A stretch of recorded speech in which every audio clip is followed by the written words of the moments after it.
Hello everyone welcome back to Telugu ఉద్యోగ సందేశాలు YouTube channel. మన యూట్యూబ్ ఛానల్‌లో గవర్నమెంట్, ప్రైవేట్ అలాగే సాఫ్ట్‌వేర్ రిలేటెడ్ జాబ్స్‌కి సంబంధించి నోటిఫికేషన్స్ అయితే అప్డేట్స్ రూపంలో ఇవ్వడం జరుగుతుంది.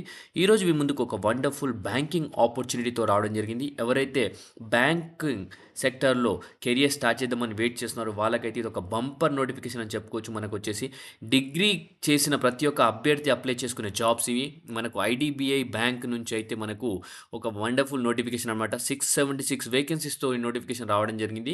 ఈ మధ్య కాలంలో ఒక చాలా పెద్ద నోటిఫికేషన్ అంటే ఇదే అని చెప్పుకోవచ్చు. మనకు బ్యాంకింగ్ ఇండస్ట్రీలో.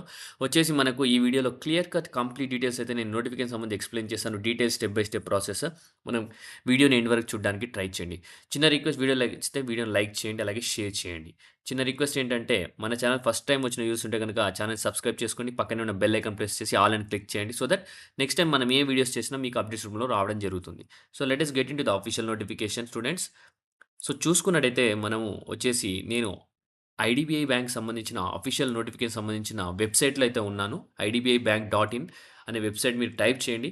నేను ఎందుకు ఇది వెబ్‌సైట్ చూపిస్తున్నా అంటే ఈ నోటిఫికేషన్ జెన్యూనా కాదా అని ఒక మెయిన్ రీజన్ తోటి మీకు చూపిస్తున్నాను. సో ఇందుట్లో కెరియర్ సెక్షన్ డ్రాప్ డౌన్‌కి వెళ్తే గనక మీరు ఇక్కడ రిక్రూట్‌మెంట్ ఆఫ్ జూనియర్ అసిస్టెంట్ మేనేజర్‌కి సంబంధించిన పొజిషన్‌కి సంబంధించిన వేకెన్సీస్ ఇక్కడైతే రిలీజ్ అయినాయి. న్యూ అనమాట. వచ్చేసి డీటెయిల్డ్ అడ్వర్టైజ్‌మెంట్ పైన క్లిక్ చేస్తే మనకు పీడీఎఫ్ ఫైల్ అనేది ఓపెన్ అవుతుంది. ఓకే. సో వన్స్ మీరు ఇది క్లిక్ చేస్తే మనకు అఫీషియల్ నోటిఫికేషన్ సంబంధించిన పీడీఎఫ్ ఫైల్ అనేది ఇలా ఓపెన్ అవుతుంది. ఓకే. సో మనం చూసుకున్నట్టయితే మనకు ఈ రిక్రూట్‌మెంట్ ప్రాసెస్ సంబంధించిన డేట్స్ గనక చూసుకుంటే మనకు ఎలిజిబిలిటీ క్రైటీరియాకి వెళ్ళిపోతే మనకు మే 1, 2025 అయితే వాళ్ళు ఇక్కడ క్లియర్‌గా మెన్షన్ చేశారు. ఏజ్ క్రైటీరియాకి, ఎడ్యుకేషనల్ క్వాలిఫికేషన్‌కి ఈ పర్టిక్యులర్ డేట్ అయితే కన్సిడర్ చేస్తున్నారు. సో అడ్వర్టైజ్‌మెంట్ డేట్ వచ్చేసి మనకు మే 7 రావడం జరిగింది. ఈరోజు మార్నింగే వచ్చింది. వచ్చిన వెంటనే మన యూట్యూబ్ ఛానల్‌ని ఫస్ట్ నేను వీడియోని అయితే అప్లోడ్ చేస్తున్నా. ఇంకెవరు అప్లోడ్ చేయలేదు. మీ అందరి కోసం అయితే ఇన్ఫర్మేషన్ అయితే ఎర్లీగా పాస్ చేస్తున్నా. అలాగే ఆన్‌లైన్ రిజిస్ట్రేషన్ వచ్చేసి మనకు మే 8 రేపటి నుంచి అయితే స్టార్ట్ అవుతుంది. అలాగే 20థ్ వరకైతే ఉంది. కేవలం 12 డేస్ మాత్రమే ఇస్తున్నారని క్లియర్‌గా మెన్షన్ చేయడం జరిగింది. So, okay. So, tentative date of online examination ఎప్పుడుంటుందని ఇక్కడ మెన్షన్ చేయలేదు. బట్ స్లోగా వాళ్ళు మెన్షన్ చేస్తారు. వన్స్ ద డేట్ ఫైనలైజ్ అయిన తర్వాత ఆ ఇన్ఫర్మేషన్ కూడా నేను పాస్ చేస్తాను. సో, మన ఛానెల్‌కి సబ్స్క్రిప్షన్ చేసుకున్న వాళ్ళు ఉంటే వాళ్ళకందరికైతే ఇన్ఫర్మేషన్ అయితే పాస్ అవుతుంది. ఓకే. సో, నెక్స్ట్ వచ్చేసి మనము వేకెన్సీస్‌లోకి వెళ్ళిపోతే గనక వేకెన్సీస్ వచ్చేసి మనకు 676 వేకెన్సీస్ అయితే రిలీజ్ చేయడం జరిగింది. ఇక్కడ చూసుకుంటే మనకు జూనియర్ అసిస్టెంట్ మేనేజర్‌కి సంబంధించి అన్‌రిజర్వ్డ్ ఇక్కడ క్యాస్ట్ వైస్ అయితే బైఫర్కేషన్ ఇవ్వడం జరిగింది. అన్‌రిజర్వ్డ్ కేటగిరీ 271 చాలా number of vacancies. SC category 140 అలాగే ఎస్టీ కేటగిరీ 74 అలాగే ఓబీసీ 124 అండ్ ఈడబ్ల్యూఎస్ 67 అండ్ పీడబ్ల్యూడీ క్యాండిడేట్స్‌కి ఇక్కడ స్పెసిఫిక్‌గా 8 వేకెన్సీస్ వీహెచ్ క్యాండిడేట్స్‌కి అలాగే 7 వేకెన్సీస్ హెచ్‌హెచ్ క్యాండిడేట్స్ అలాగే 8 వేకెన్సీస్ ఓహెచ్ అండ్ ఎండీఐడీకి 8 వేకెన్సీస్ అయితే క్లియర్‌గా ఇక్కడ మెన్షన్ చేయడం జరిగింది. ఓకే. సో, మనకు ఇదైతే మనం వేకెన్సీస్ చూసేసాం. అలాగే కట్ ఆఫ్ ఎలిజిబిలిటీ క్రైటీరియా కూడా చూసేసాము. సో, నెక్స్ట్ వచ్చేసి మనకు ఎలిజిబిలిటీ క్రైటీరియా ఆల్రెడీ మీకు చెప్పడం జరిగింది. మే 1 అయితే కన్సిడర్ చేయడం జరిగింది. మనకు ఏజ్ క్రైటీరియా గనుక చూసుకుంటే మినిమమ్ ఏజ్ వచ్చేసి 20 ఇయర్స్ ఉండాలి. As on date of the application. అలాగే మాక్సిమం 25 ఇయర్స్ అయితే ఉండాలా. దాంతో పాటు మీ అందరికి తెలిసిందే క్యాస్ట్ రిజర్వేషన్స్ ఉన్న వాళ్ళకు రిలాక్సేషన్ అయితే ఉంటుంది. ఆ రిలాక్సేషన్ గురించి ఎలాగో క్రిందనే ఎక్స్‌ప్లెయిన్ చేస్తాను. ఓకే. సో, ఎడ్యుకేషనల్ క్వాలిఫికేషన్ గనుక చూసుకున్నట్టయితే మనకు బ్యాచిలర్స్ డిగ్రీ ఉండాలి. ఏదైనా ఒక డిగ్రీ బ్యాచిలర్స్ డిగ్రీ ఉండాలా. బీటెక్ గాని, మనకు బీఎస్సీ ఎనీ డిగ్రీ ఉండొచ్చు. దాంతో పాటు 60% మీకు 60% కూడా ఉండాల్సుంటుంది. మీకు డిగ్రీలో minimum 60% వచ్చుండాలా.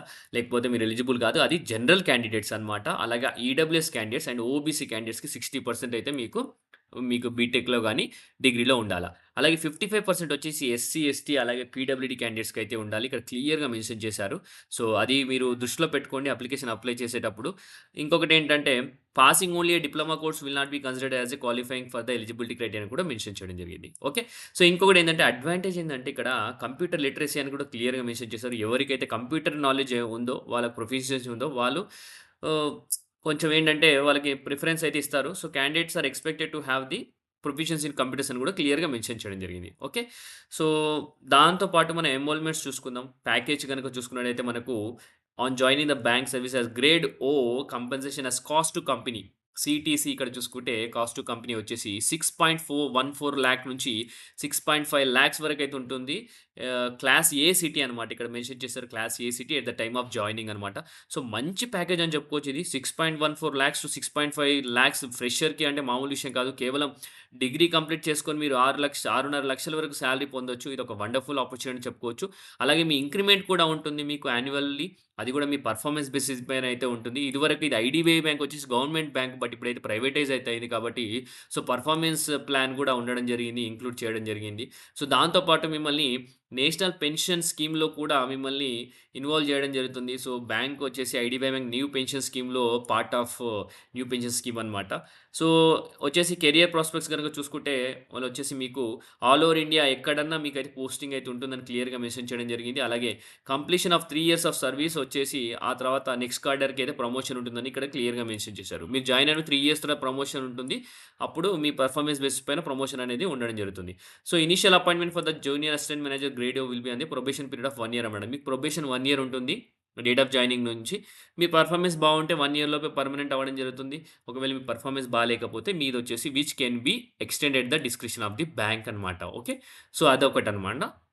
So, candidate will be posted at the bank's discretion ఎక్కడైనా పోస్టింగ్ ఇవ్వచ్చు. అదే ఇప్పుడు తెలంగాణ, ఆంధ్రప్రదేశ్‌లో ఇస్తారని మీరు అనుకోకండి. సో, ఎక్కడైనా ఇవ్వచ్చు. మాక్సిమం అయితే తెలంగాణ, ఆంధ్రప్రదేశ్‌లోనే ఇవ్వడం జరుగుతుంది. తెలుగు స్టేట్స్ స్పీకింగ్ పీపుల్‌కి. సో, ఒకవేళ రిక్వైర్మెంట్ ఉంటే ఔట్‌సైడ్ ఇండియా గూడా ఓవర్‌సీస్ కూడా ట్రాన్స్‌ఫర్ చేసే అవకాశం ఉంది. ఎందుకంటే ఐడీబీఐ బ్యాంక్‌కి చాలా అవే బ్రాంచెస్ అయితే ఉండడం జరిగింది బయట. సో, సెలక్షన్ ప్రాసెస్ గనుక చూసుకున్నట్టయితే మనకు ఆన్‌లైన్ టెస్ట్ ఉంటుంది. దాంతో పాటు డాక్యుమెంట్ వెరిఫికేషన్ ఉంటుంది. దాంతో పాటు పర్సనల్ ఇంటర్వ్యూ కూడా ఉంటుంది. దాంతో పాటు ప్రీ రిక్రూట్‌మెంట్ మెడికల్ టెస్ట్ కూడా ఉండడం జరుగుతుంది. Okay. So, next online examination structure చూద్దాం మనము. వచ్చేసి మనకు టోటల్‌గా మనకొచ్చేసి 4 సెక్షన్స్ అయితే ఉంటాయి. అందుట్లో ఫస్ట్ సెక్షన్ వచ్చేసి logical reasoning, data analysis and interpretation సంబంధించి నంబర్ ఆఫ్ క్వెషన్స్ చూసుకుంటే మనకు 60 క్వెషన్స్ అయితే ఉంటాయి. దాంట్లో మాక్సిమం మార్క్స్ 60 మార్క్స్ అయితే ఉండడం జరుగుతుంది. టైమ్ అలొకేటెడ్ వచ్చి 40 మినిట్స్ అయితే టైమ్ అలొకేట్ చేస్తారు. ఇంగ్లీష్ లాంగ్వేజ్‌కొచ్చేసి 40 క్వెషన్స్ ఉంటాయి. 40 మార్క్స్ ఉండడం జరుగుతుంది. 20 మినిట్స్ అయితే టైమ్ అనేది ఉంటుంది. క్వాంటిటేటివ్ యాప్టిట్యూడ్‌కొచ్చేసి 40 క్వెషన్స్ ఉంటాయి. 40 మార్క్స్ ఉండడం జరుగుతుంది. టైమ్ అలొకేటెడ్ వచ్చేసి 35 మినిట్స్ ఉంటుంది. జనరల్ అవేర్‌నెస్ అలాగే ఎకనామిక్ బ్యాంకింగ్ అవేర్‌నెస్‌కు కంప్యూటర్ కలిపి 60 క్వెషన్స్ అయితే ఉంటాయి. మనకు 60 మార్క్స్ ఉండడం జరుగుతుంది. అలాగే మనకు 25 మినిట్స్ అయితే టైమ్ అలొకేట్ చేయడం జరుగుతుంది. ఓకే. సో, ఇందుట్లో వచ్చేసి మినిమమ్ క్వాలిఫైయింగ్ వచ్చేసి sectional aggregate will be decided by the bank అన్నమాట. Each candidate will be required to obtain a minimum score in each section అన్నమాట. ఇక్కడ ఏంటంటే ఈచ్ సెక్షన్ మీరు క్వాలిఫై అవ్వాల్సి ఉంటది. ఈచ్ సెక్షన్‌లో మీరు మినిమమ్ మార్క్స్ అనేది తెచ్చుకోవాల్సి ఉంటుందని క్లియర్‌గా ఇక్కడ మెన్షన్ చేయడం జరిగింది. సేమ్ ఐపీఎస్ ఎలా ఉంటుందో అలా. అలాగే దాంతో పాటు సెక్షనల్ టైమింగ్స్ కూడా ఉండడం జరుగుతుంది. There shall be sectional timings అన్నమాట. Within the overall 120 minutes sectional timings కూడా ఉండడం జరుగుతుంది. క్లియర్‌గా మెన్షన్ చేయడం జరిగింది. అలాగే రాంగ్ ఆన్సర్‌కొచ్చేసి ఇక్కడ 0.25 మార్క్స్ అయితే ఇక్కడ డిడక్ట్ చేయడం జరుగుతుందని ఇక్కడ క్లియర్‌గా మెన్షన్ చేయడం జరిగింది. ఓకే. సో, ఆన్‌లైన్ ఎగ్జామ్‌లో క్వాలిఫై అయిన వాళ్ళకి పర్సనల్ ఇంటర్వ్యూ అయితే ఉంటుంది. సో, పర్సనల్ ఇంటర్వ్యూకి పిలిచినంత మాత్రాన మీకు ఆన్‌లైన్ ఎగ్జామ్‌లో ఎన్ని మార్క్స్ వచ్చినాయని క్లియర్‌గా మెన్షన్ చేయమని చెప్తున్నారు. బట్ ఇంటర్వ్యూ వచ్చేసి 100 మార్క్స్‌కైతే ఉంటుంది. సో, వన్స్ మీరు సెలక్షన్ అయిపోయిన తర్వాత మీ ఆన్‌లైన్ ఎగ్జామ్‌లో ఎన్ని మార్క్స్ వచ్చాయో అవి అయి మీకు రిలీజ్ చేయడం జరుగుతుంది. ఓకే. సో, మీరైతే ఇండియన్ నేషనల్ అయితే ఉండాలి. అప్లై చేసే ప్రతి ఒక్క పర్సన్ ఇండియన్ నేషనల్ సిటిజన్ అయితే ఉండాలా. రిలాక్సేషన్ ఆల్రెడీ మీకు చెప్పాను కదా! ఎస్సీకి వచ్చి 5 ఇయర్స్, ఎస్సీ, ఎస్టీకి అలాగే 3 ఇయర్స్ వచ్చేసి ఓబీసీ క్యాండిడేట్‌కి, 10 ఇయర్స్ వచ్చేసి పీడబ్ల్యూడీ క్యాండిడేట్స్‌కనమాట. ఓకే. సో, నెక్స్ట్ వచ్చేసి ఎడ్యుకేషనల్ క్వాలిఫికేషన్ ఆల్రెడీ డిస్కస్ చేసుకున్నాం మనము.